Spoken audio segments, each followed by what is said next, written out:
Zoe, I'm so glad that we get to have this conversation because your music carries honesty and depth.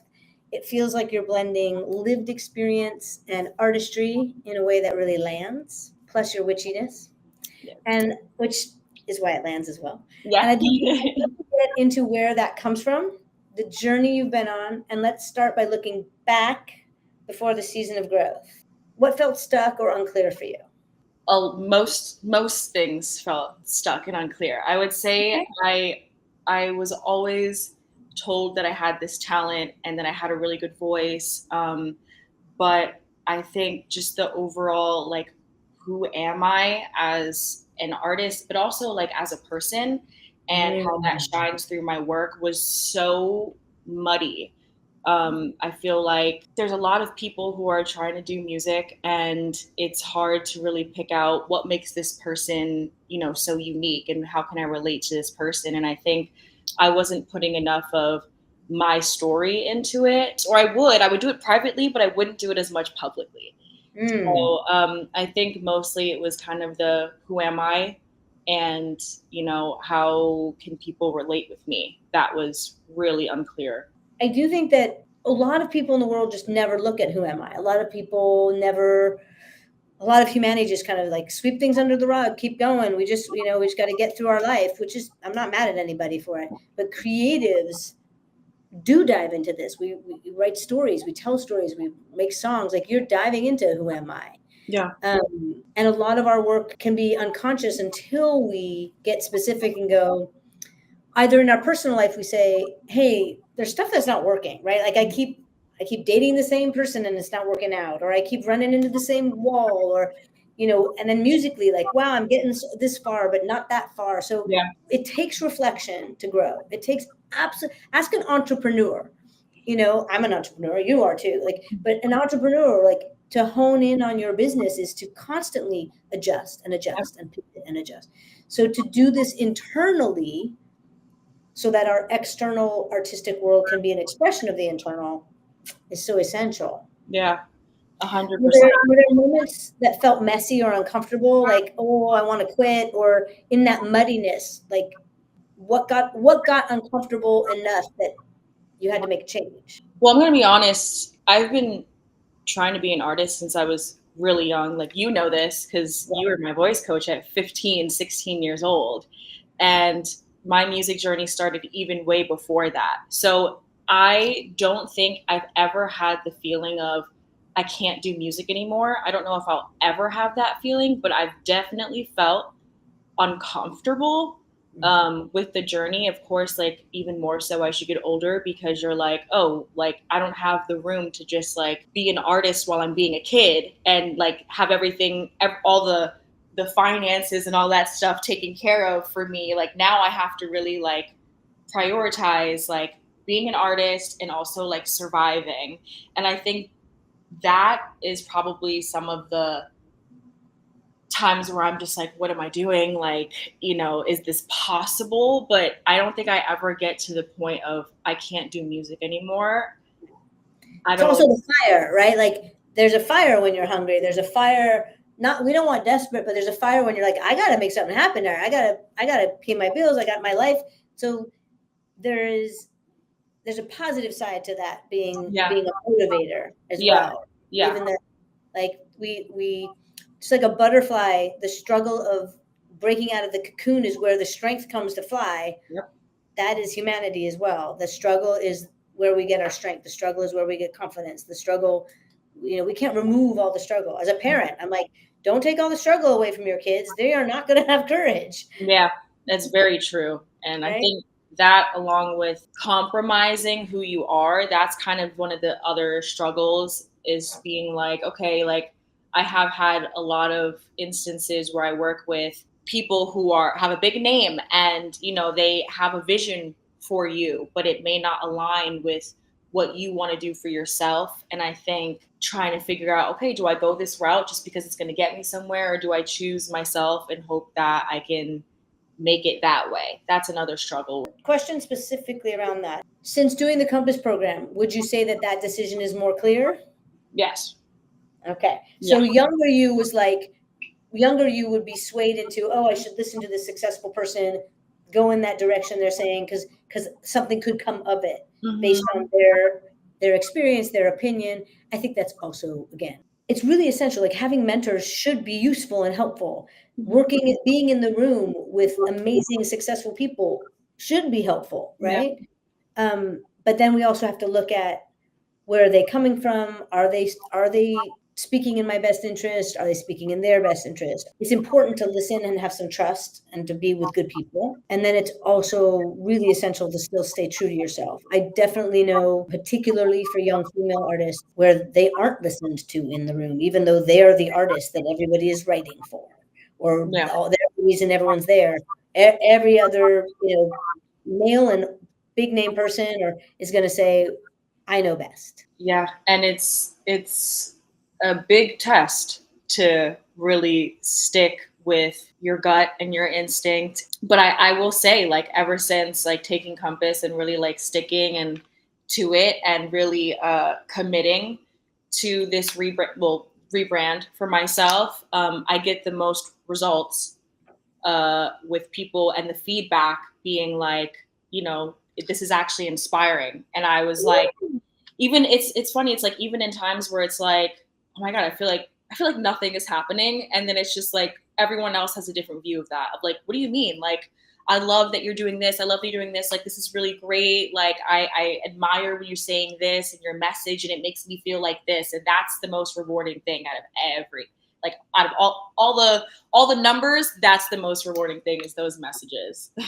That is so awesome. I love hearing that. Yeah. So we're going to go more into the present, but just as an example, I'm just tomorrow actually announcing that our COMPASS Unplugged is happening, our next live event in LA. Yep. And in saying, like, come, this is happening and that's happening. Similarly, the thing that I said was, like, my favorite thing that was said from the last event was, you can feel the love in the room. And I'm like, come for the amazing performances, come for the music executives and industry people who are going to be there, come for the raffle. Yeah. But this is what everybody said, and that's everything. And I know I'm texting you going, hello, with this vibe and this outfit and this natural hair. And I'm like, hello. I love it. Like, I just see you. I see you. And in fact, you are one of the reasons why I told my team, when we start every cycle now of COMPASS program, we need to take before shots of people's social media and images and grab some videos, because the afters are so tremendous. Yeah. And the before is gone. So we got to capture it before it's gone, because the difference is amazing. Also, when I started COMPASS, like, I think completely restarted my pages too. So it was like, I decided to just start on a clean slate. Yes.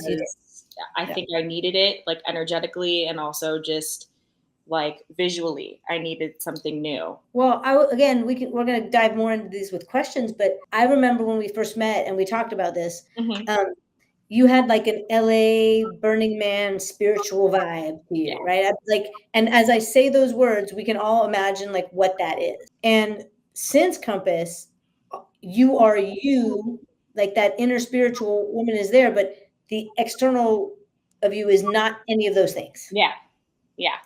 And I'm seeing you. Yeah, 100%. Yeah, I think I was playing more into the idea of what people expect a spiritual, witchy artist looks like. And don't get me wrong, I go through fashion phases all the time. So like that switches up. But at the core of it, like, I am from New York, so there is this like grunginess to me that I like to express. Like, if I had my choice, I'd be wearing all black all the time. Does not matter what the season is or where I am. Like, there's just that part of me that I think makes it a little bit different and a little bit more relatable, where it's like, oh, I don't have to be this, like, I don't have to look super whimsy to be X, Y, and Z. You know what I mean? Totally. Human beings in general we are lazy, and we categorize quickly because it makes us, it's basically, is this person safe? Am I safe with them? It's like survival kind of stuff. And when we do dress a certain way, we know, everyone will recognize who I am, what I'm about. And so it's like a cliche in songwriting. It's a shortcut. Mm-hmm. So it's the idea of it. But what's way more interesting is your version of it. So what's the difference now when you sit down to write or sing or produce compared to before? Like, is there a new ritual, or is the mindset shifted? How is it different now? Since moving to Vegas especially, I don't have a lot of the people that I used to write with, which we can always do virtually and stuff. But I think a lot of it has kind of forced me to figure out who I am as a solo writer as well. Mm-hmm. And for me can come at any time, which I really liked. Mm-hmm. So I don't necessarily have to be in the studio, which luckily is right in my house, but I don't have to be like in that room and sitting there. Like I kind of just let things come to me when they come to me and run with that energy, because I've noticed that, you know, I've been in circumstances where I've had to write, like be in the studio and had to write every single day. And that causes more of a block for me than I noticed just kind of letting things download and, you know, channel. There are some times where I will literally be in the shower and all of a sudden a full song will just come through and I'm just like, where's my phone? Where's my phone? And like, I work better and I get better results that way. And I think that that's okay. You know what I mean? Of course it's okay. It's like, you found like more fluidity, allowing things to come through. You grab the idea and you've got the studio right there. So you're like, I can go make it happen. I can go put this idea down. I can go play and be disciplined over here. But you're allowing more space for the ideas to come creative and in your flow. That's wonderful. That's amazing. Yeah. The other thing you said that is really valuable is you did a lot of co-writing and a lot of sessions, which means you learned a lot. You had a lot of influence. You had a lot of learning from how different people do different things. Yeah. Now you're in the space of like, okay, well, what's my voice? What do I want to say? How do I want to say it? This is you coming out. Mm-hmm. And I would definitely say for a lot of artists that is where like the storytelling really comes, right? When you're like, okay, I've done a lot of co-writing and I love co-writing, but there's this process now that allows you to truly just have your voice come through the way you want to say it, do it, produce it. And that's really potent. Another thing is allowing myself to be cringe during that writing, the early writing stages. Yes. Lord knows, like the first line you come out with is not always going to be it. And, you know, allowing myself to be like, okay, nothing has to be perfect when I first write it. Or even like I journal a lot as well. And I had noticed like in the past when I was doing those constant writing sessions, was journaling in a way where it's like, can this be a song later? And that would drive me nuts, because it's like, I just want to be able to like release and get it out. And if something happens from it, something happens from it. Right. But your journaling became driven for an outcome instead of like actually journaling for the sake of journaling. Yep. Yeah. And I would say like writing, if you're writing all the time, some of it just is like, oh, I just needed to get that out. That's not a song. And some of it's like, right? Like, oh, that just had to come out. Like everything isn't a song. Every song you write isn't to be released. I mean, never. Yeah. The greatest songwriter does not release everything they write. Like Dean Pitchford, who wrote All the Man That I Need, one of my favorite Whitney Houston songs. He wrote Fame and Footloose, among many other things, right? He says, and it's funny because when I write, I used to write, 10 drafts of something, and sometimes I still write many. I think I'm faster at draft 1 through 3 being stronger, but I would just write draft 1 and know that like this is the first of many. And he writes shitty draft number 1. It's helpful, yeah. Shitty draft number 1. So he knows like just get the idea out and then craft and then hone. That's wonderful freedom.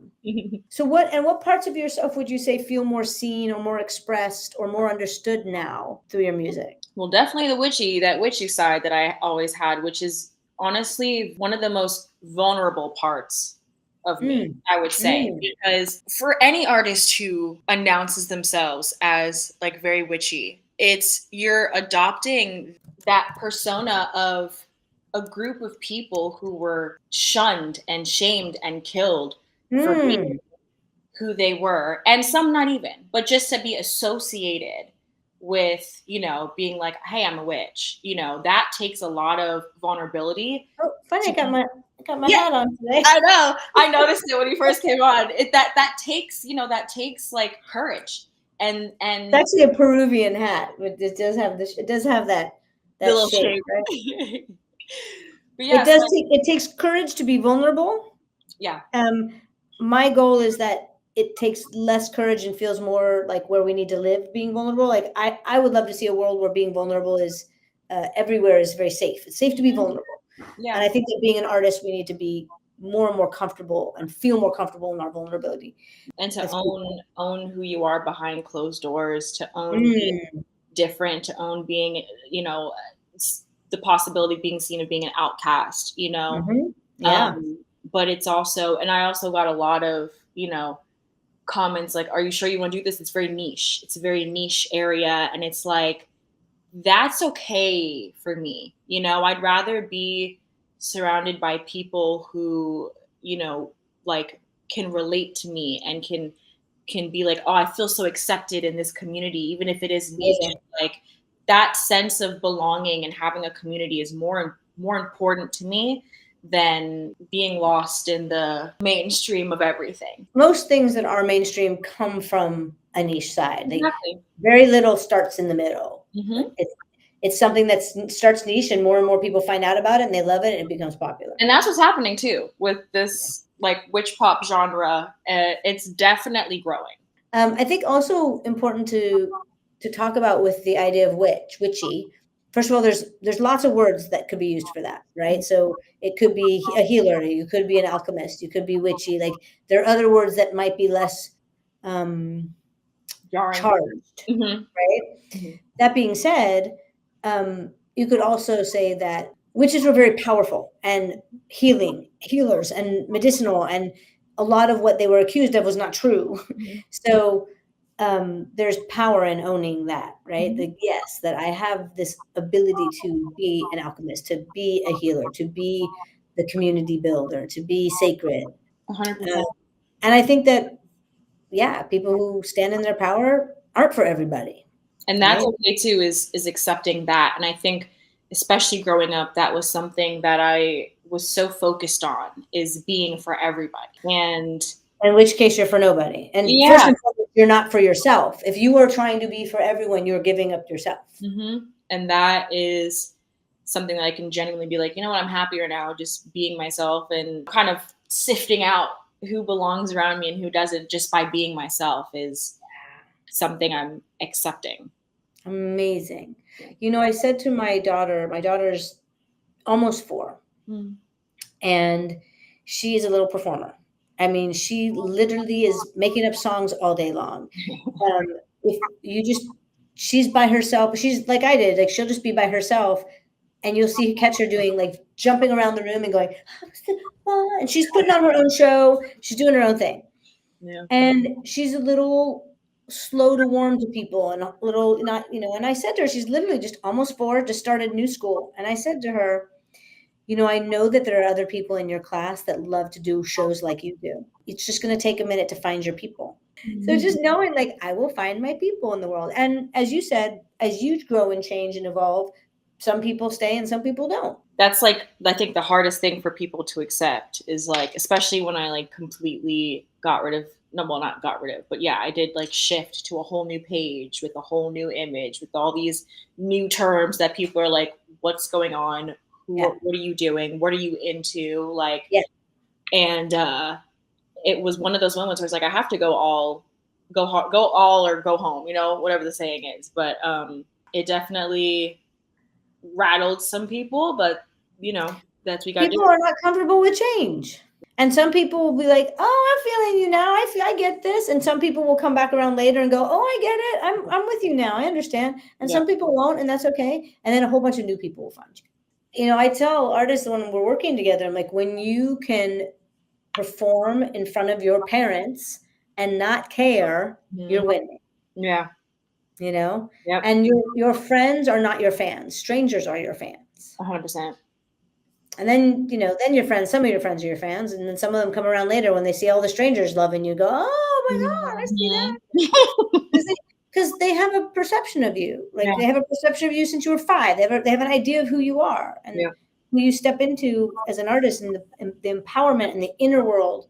So speaking of that, like, how do you approach your vulnerability now? Like, so I think I'm still getting to being completely vulnerable, especially in my music. There are definitely songs that I haven't released yet that show that more. I always say it's the Pisces moon of me. She feels everything. And that's such a big part of me. But a lot of my like outward. Pisces moon right here too. Are you? Look at that. Look at that. Yeah, it's no joke. It's no joke. I think that might be like another album title, is like, I love that. Because I do have a lot of songs that have a lot of feeling. I just never know when's the right time to put it out. But I don't think there ever really is going to be a right time. It's just a matter of like really being like, all right, I'm going to go full vulnerable. I'm just going to do it. I think that there's the right time for you.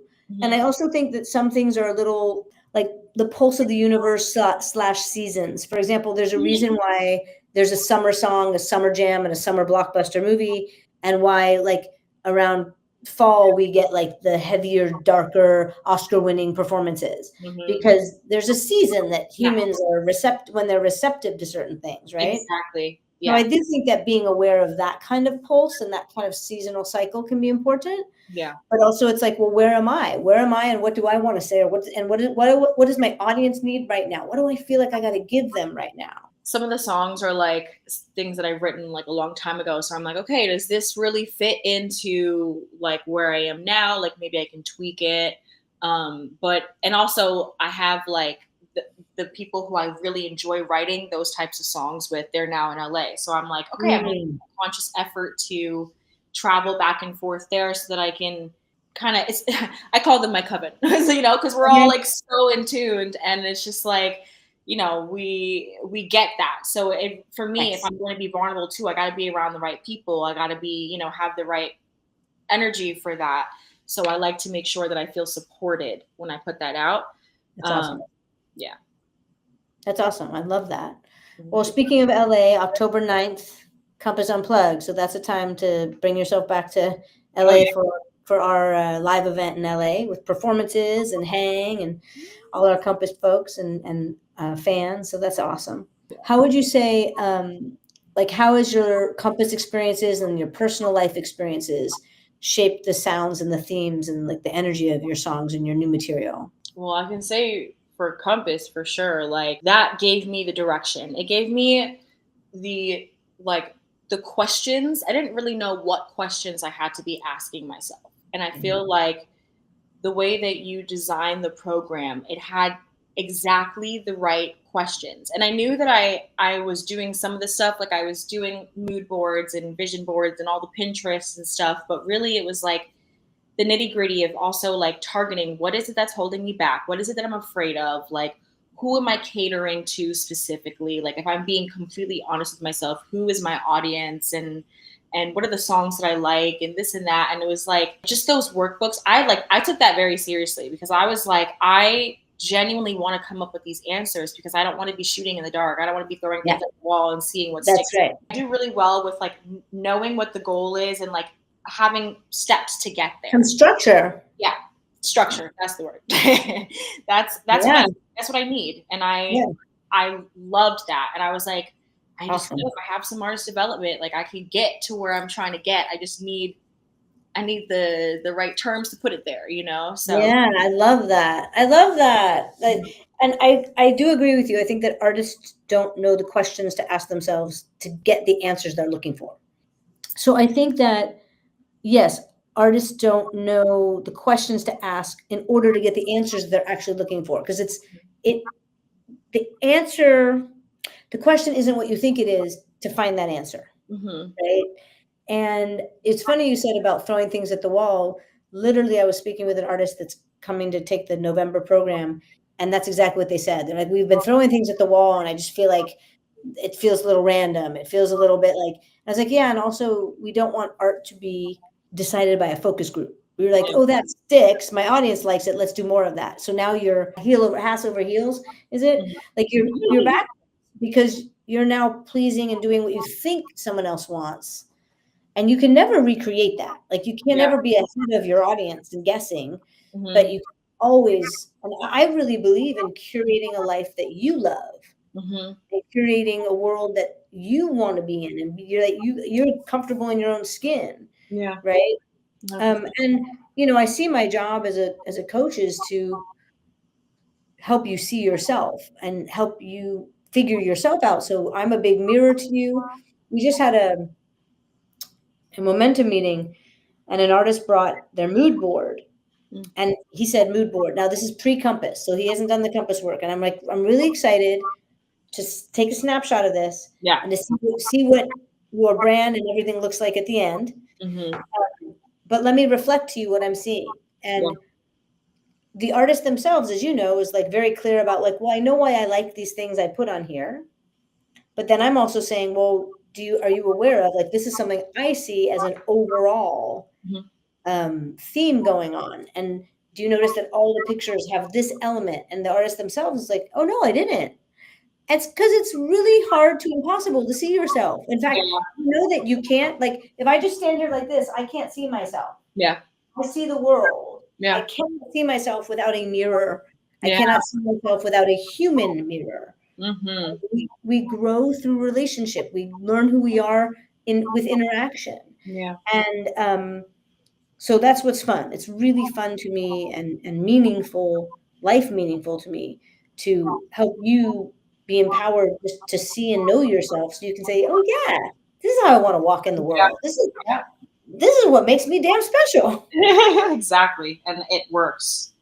That's huge for me too. Is like, I love doing that, to being like, no matter at what stage in life, what I look like, how old I get, whatever, it's like, I always want to stay true to who I am and what I like. And I feel like I've gotten a lot of response from people like, oh, you've given me inspiration to like do this and try something different. And all my friends know I drive them crazy, because every time they come over and they want to go out, I'm in my closet like, this would look great on you. This would look great on you. Just keep it. Like, I'm always like, well, what if you did this with your hair? And like, and because people often, they'll be like, oh, I can't do that. And I'm like, why? Right. Why? Why? Who said that? It's like, right? You have this wrong. No, that doesn't matter. It doesn't matter. And that's like a big message that I also try to get out, like through the music or through the visuals and through the photos. So if people are like, well, why do you always, show so much skin and this and that? It's because there's so many people who think that they can't, and there's no reason why they shouldn't be able to. It's natural, it's normal, and it's part of the vision and the brand, so just to see someone else reflecting, oh, like, I've always wanted to be that person. There's no reason why you can't. That's the big message in your brand then, is like, I'm being me and empowering others to lean into being themselves. Like, you can be that person that you are. You can walk in the world that way.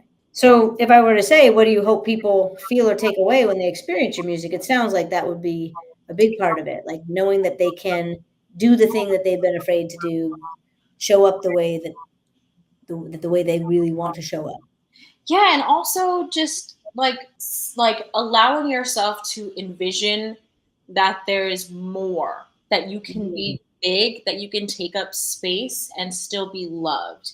Because I think, and like when you brought up your daughter, it also made me think about when I was younger and how I love to do all these things. People would catch me humming in school, or I'm like just listening to music and like singing to myself. And the comment I would always get is, oh my God, stop. You're making me feel bad because you're so talented. And people don't realize, for someone like me, right, where I never want to make anyone feel uncomfortable by something that I'm doing, that when I was younger, that was a big thing. And that ended up making me like squish my light down a little bit. Yeah. You know what I mean? Until the point where it was like, I don't even know, like even just being myself felt like I was hindering other people. But at a certain point, it's like, I had to get over that. And so that's another big thing, is like, like, what if you saw yourself, you can see stars all over the world. You don't need an occasion to get dressed up. You don't need, to have a lot of money to do X, Y, and Z. Like, no, like there's ways to tap into your eccentric style that is okay, and people see you do that and they're like, oh, that's so cool, that's such a sick style, like that's inspiring, you know what I mean?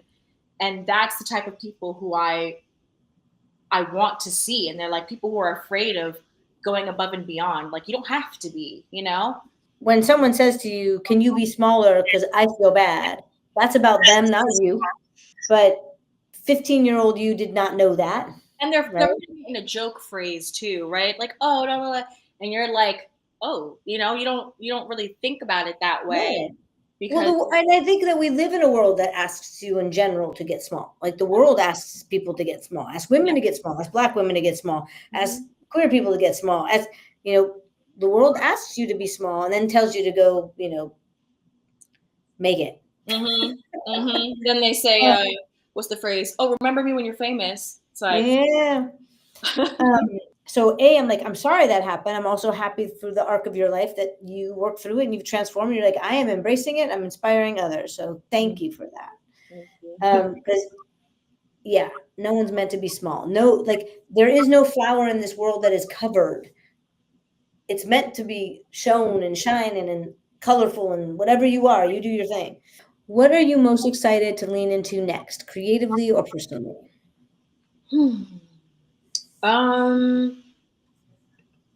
I think I've started to do more covers and kind of making them my own and like inserting verses into stuff. And I've gotten a lot of great feedback from that, which I think was something that I was always nervous about. Like, the comparison of, are your vocals as good as this person's, or is this or whatever. And I think I'm having fun with playing around with lyrics more and incorporating like the witchiness into more mainstream things, to see that there can be that merge. Nice. So I think I'm really excited to just kind of put myself out there more, like actually with music and with song, not just doing it like writing my own songs and putting out, but just like kind of embedding it into all the mainstream things to be like, hey, like this doesn't have to be, you don't have to look a certain way, you don't have to feel a certain way just to, or believe a certain thing to like explore this part of yourself, and it doesn't always have to sound like super neo soul to have these feelings and these thoughts. Like there is a way to incorporate, higher vibrational music or lyrics into the mainstream that makes it fun. That's really cool. Yeah, that's something really cool. Yeah. Again, it's you putting your spin on something, and that's it's not about the comparison. The comparison part is the value of the comparison is, oh wow, this is different. I'm seeing who you are because of the difference. Yeah. Right? What you did to it. That's awesome. And so my last question as we wrap is, if you could speak to younger you before Compass Journey, and what would you say to them? Well, I think we touched on it a bit, kind of just not shrinking your light. And really, like when you have the feeling of who you are and, who you want to be, stick with it. And don't be afraid of a challenge. Another thing, don't be afraid of growth. I know little me was always performing and always running around and dancing, kind of like your daughter too. Like I was always moving. And I think that, got smaller and smaller and smaller as soon as people's eyes were on me and opinions were being said. And I think the main thing would just be like, nope, stay being your own hype woman. Stay like being the light and pulling in people to dance rather than stopping dancing. You know what I mean? That's kind of like be that infectious energy. I love that. You just said, bring people in to dance instead of stopping the dance. Yeah. I love that. It reminds me of a time, I'll share this little thing here. It reminds me of a time I was at Soho House, New York. I was in the pool. It was a 4th of July party. So it was nighttime and I was in the pool. Nobody was in the pool, just me. But I'm like, it's a gorgeous night. It's evening. I get to swim on this rooftop. Why wouldn't I be doing this? What? Exactly. And a bunch of people who were like dressed and like there, it was like looking at me like all weird, like, what is she doing? Why is she doing that? And then it only, I stayed in the pool. I didn't get out. I'm like, I'm in. I'm having. It took no time for like 5 other people to jump in, and then like beach balls were happening, and the moved into the pool, and I was like, welcome, join me. You started the party, and that is what it's all about. That's it. Why not do the thing? Do the thing. Exactly. Do the thing. Do your thing. Mm-hmm. I love it. Well, thank you for sharing so openly. Having me. Yeah, and your artistry and your personal journey and hearing how it's evolved is very inspiring. And I'm really excited to see what you create next. I know that I have a backstage view of some of it, and I get to support in the process. But it's also, for me, the rehearsals are as much, if not more, fun than the show. Mm-hmm.